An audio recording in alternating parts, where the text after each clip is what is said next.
정홍원 총리를 유임시켜라 하는 걸 내가 건의하고 싶어요.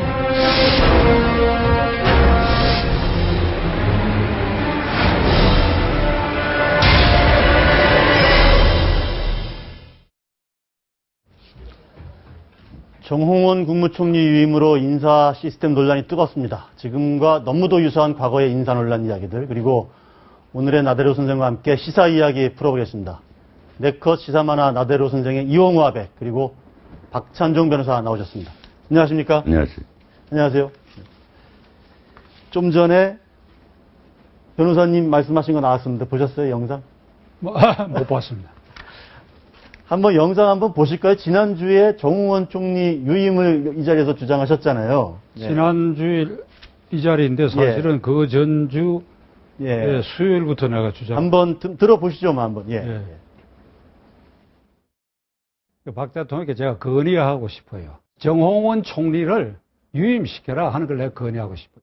정홍원 총리가 세월호 사태를 맞이해가지고 비로소 총리가 될 수 있는 훈련을 했어. 물병도 맞고 자동차에 여러 시간 갇히고 민심이 어떠한 걸 비로소 봤어. 제가 저 말씀하실 때 이게 말이 되는 주장이신가 사실 그 생각도 좀 했었는데 결론은 이렇게 났습니다. 근데 이걸 보시고 대통령께서 판단을 하셨을까요? 그래서 그야 뭐 알 길이 없지요. 제가 청와대에 그것을 알 수 있는 통로도 없고, 제가 정홍원 총리 유임을 최선의 선택은 물론 아니고, 박 대통령으로서는 이 시점에 불가피한 선택이다. 저 시점에서는 문창극 카드를 접지 않았을 때인데 빨리 접고 정홍원 총리를 유임 선언을 해서 국민들에게 설득을 하는데 두 가지 이유가 있다. 하나는 이주영 해수부 장관을 유임시키지 않냐 사임했는데 반려하고 유임시켰다. 같은 이유로 정홍원 총리, 그리고 정홍원 총리가 이주영 장관이 세월호 참사 발생 직후부터 팽보 현지에서 그 실종자 가족들 또는 유가족들과 이렇게 대화하고 접촉하면서 많은 걸 깨달았고, 또 그들은 난생 처음으로 어려움도 겪었지요. 그러니까 그런 과정을 통해서 저기서 말한 대로 이 양반은 총리가 되고 비로소 총리 수업을 했다. 그리고 이 박 대통령이 이 사표를 선뜻 수리 안 한 이유가 이제 후임 총리 물색도 있지만은 그것도 어려운 일이지. 그게 사실 어려운 일인데, 그러나 세월호 참사가 그 사후 조치 등이 진행형이고, 그러니까 이게 일단락 될 때까지 수리는 보류하겠다. 그리고 이제 신임 총리를 찾는 과정을 밟았잖아요. 그러니까 그게 두 번 낙마를 했으니 세 번째 찾아가 또 낙마하면 진짜 레임덕에 대통령 하야한 문제까지 생길 수도 있고, 사람이 한번 당황하면 계속 당황할 위험이 있고, 여기에 야당이 계속 그 부분을 뚫고 들어가게 된다면 말이에요. 국가 전체로 지금 1년 몇 개월 된 대통령에 대해서 조금 기회는 줘봐야 할 시점 아니냐 이 말이야. 그러니까 그런 여러 가지를 감안했을 때 국민이 납득할 것이다. 무엇보다도 피해자 가족들, 유가족과 실종자 가족들이 이주영 장관과 정홍원 총리에 대해서 두 달이 지나는 사이에 어떤 신뢰를 갖게 됐어. 신뢰. 그러니까 이주영 장관에 대해서는 유임에 아무런 말이 없잖아요. 심지어는 이주영 장관을 총리 후보로까지 나올 정도가 됐던. 그 정홍원 총리도 마찬가지 선상에서 유가족들이 그런 점에 있어서는 회복했다. 그렇다면 후임 총리 찾기가 사실 굉장히 어렵고 위험 요소가 있기 때문에 이쯤에서 정홍원 총리를 그냥 유임시켜라. 그리고 나로서는 지금 젊은 변호사들과 함께 대통령 후보와 국회의원 후보로 등록할 때는 반드시 헌법 강의를 중앙선관위가 주관하고 한국헌법학회가 시행하는 헌법 강의를 20시간 이상 이수하고 나서 후보 등록을 하자는 청원 서명 운동을 최근에 지금 시작했습니다. 상으로. 그러니까 그것은 무슨 뜻인가? 이걸 계기로 잠시 세월호 참사 1차적 그 사태가 종결될 때까지 정홍원 총리가 유임하는 그 시기에 국무총리 자리에 대한 헌법적 해석과 그 지위와 권능을 이 시기에 대통령과 국회의원과 정치인 그리고 국민들이 공유를 좀 할 기회를 분명히 해야 할 필요가 있다. 알겠습니다. 그걸 분명히 알고 이거 영의정이 아니다. 영의정. 그러니까 영의정 관념을 가지고 자꾸 총리 총리 절대론 또는 총리 망국론까지 지금 발전했는데 그런 게 아니다, 이게. 지금 정홍원 총리가 사실 지금 이 시각 현재 팽목항에 지금 가 있는데 지금 이제 영상이 지금 안 들어오네. 근데 어쨌든 정홍원 총리 유임시킨 것에 대해서 논란은 많습니다. 뭐 이게 잘했다, 뭐 고뇌에 찬 결단이다, 어처구니 없다, 뭐 이런 반응들이 나오지 않습니까? 어쨌든 우리 나대로 화백님께서 관련 주제로 예, 만화를 뭐 저는 보시면서 또 그러셨을 것 같은데 그 작품으로 네. 보여주려고 그랬습니다. 네. 그래서 조금 언제나 제가 얘기하지만 만화는 재밌어야 되니까 예. 얘기하면 너무 비판을 앞세우다 보면은 그 부분이 만화의 그 재미가 없어지기 때문에 많이 좀 재밌게 하려고 표현을 했습니다. 한번 만화 여기 네 컷 만화를 한번 좀 보시죠 그럼. 네. 예, 위에서부터. 예, 네. DJ의 노벨 평화상 이후에 노벨상 소식이 없더니 이제 세제간에 가서 청와대에서 뭐 홍보수석 정도 되는 분이 박 대통령 예. 노벨 의학상으로 유력하다 이제 이렇게 한번 보실까요? 그 이유를 좀 봐야 될 것 같습니다. 제가 그걸 뺄게요.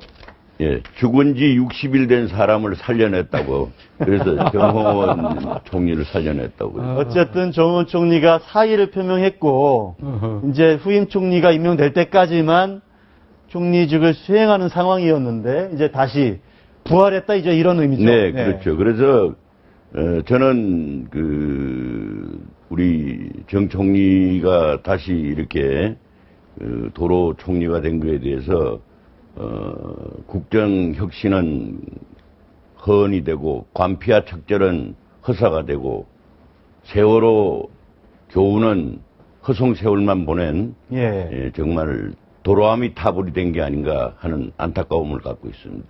좀 안타깝고 약간 뭐랄까 좀 이렇게까지 된 것 자체가 좀 안타깝고 좀 문제가 있다 이런 말씀이신데 거기에 제일 중요한 부분은 이번에 정홍원 국무총리의 유임은 김기춘 왕 실장을 살리기 위한 하나의 박 대통령의 고뇌에 찬 아이디어가 아닌가 그렇게 생각합니다. 왜냐면은 아까 박 의원님도 말씀하셨지만은 이번에 또 한 사람을 국무총리 후보자로 내가지고 그 사람마저 어떤 식으로 방송이나 여론에서 그분의 전력이나 모든 걸 해서 또 친일이니 역사관이니 이렇게 거두절미한 발언을 보도해가지고 그렇게 되면 아마 그때는 김기춘 실장을 그냥 둘 수는 없을 것이다 하는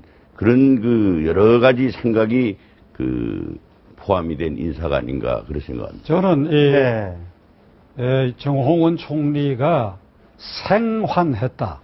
살아났다 이렇게는 보지 않습니다. 어디까지나 한시적이고 세월호 참사가 일단락되는 거. 일단락 시점은 국회 국정조사가 끝나서 보고서가 채택되는 시점. 근데 그 기간이 6개월 이상 최대 12개월까지 갈 수 있다. 그러니까 그때까지의 실질적인 시한부고 그다음에 관피와 척결과 부패 일소 문제는 우리가 대통령 책임제 국가입니다. 그리고 국무총리는 대통령의 수석 장관, 수석 보좌관일 따름인데 이걸 영의정 개념으로 격상시켜서 관념적으로 그렇게 해서 대통령 유고 시에도 잔임 기간을 승계하는 것으로 오인하고 있어요. 어쩌면 우리 보면 그렇게 안 돼 있죠. 대행만 하는 거죠. 박근혜 대통령 자신과 청와대 수석 보좌관들 그리고 국회의원 다수도 대통령 유고 시 국무총리가 잔임 기간을 승계하는 것으로 알고 있다고. 내가 아는 국회의원들한테 물어봐도 그러니까 일반 국민들과 대부분 그렇게 생각해요. 이게 굉장히 오인된 헌법 인식이야. 그러니까 여기에서 이걸 깨야 돼. 그 국무총리는 대통령의 수석 보좌관이기 때문에 영의정으로 생각해가지고 개혁적이며 청렴하고 그거야. 누구든지 대통령 보좌할 사람은 청렴하고 도덕적이어야 되는데 개혁적이야 하며 대통령이 언제든지 덤벼들 수 있어야 된다. 이게 조건이야.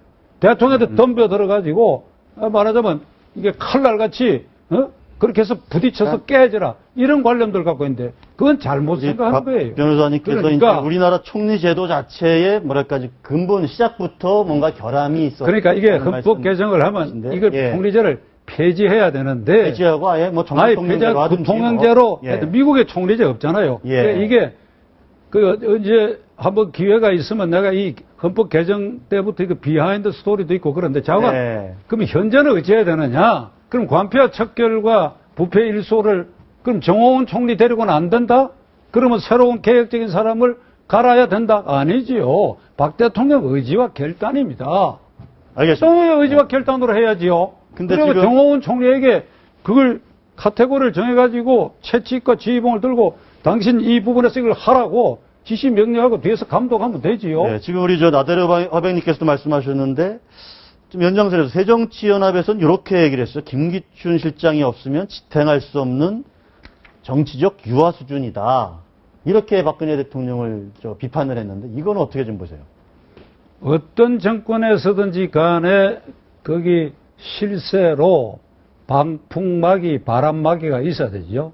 그러니까 박정희 정권 때는 오랫동안 이후락 씨, 그 예. 앙병까지 뒤집어 써야 되지요. 그 김영삼, 김대중, 이명박 오는 동안에 실세로 자청한 사람들 다 화살을 맞고 바람을 맞았지요. 지금 그 역할에 김기춘 씨가 서 있는데 내 짐작으로는 김기춘 실장이 그 자리에 있고 싶지 않을 겁니다. 사의를 계속 표명했을 것이고 근데 대통령 책임자 아래서 대통령이 붙드는데 이걸 야밀차게 뿌리치고 예. 나오는 사정이 있겠는데 그러나 이 고비에서 그것도 어떤 처신을 하리라 난 그렇게 생각합니다.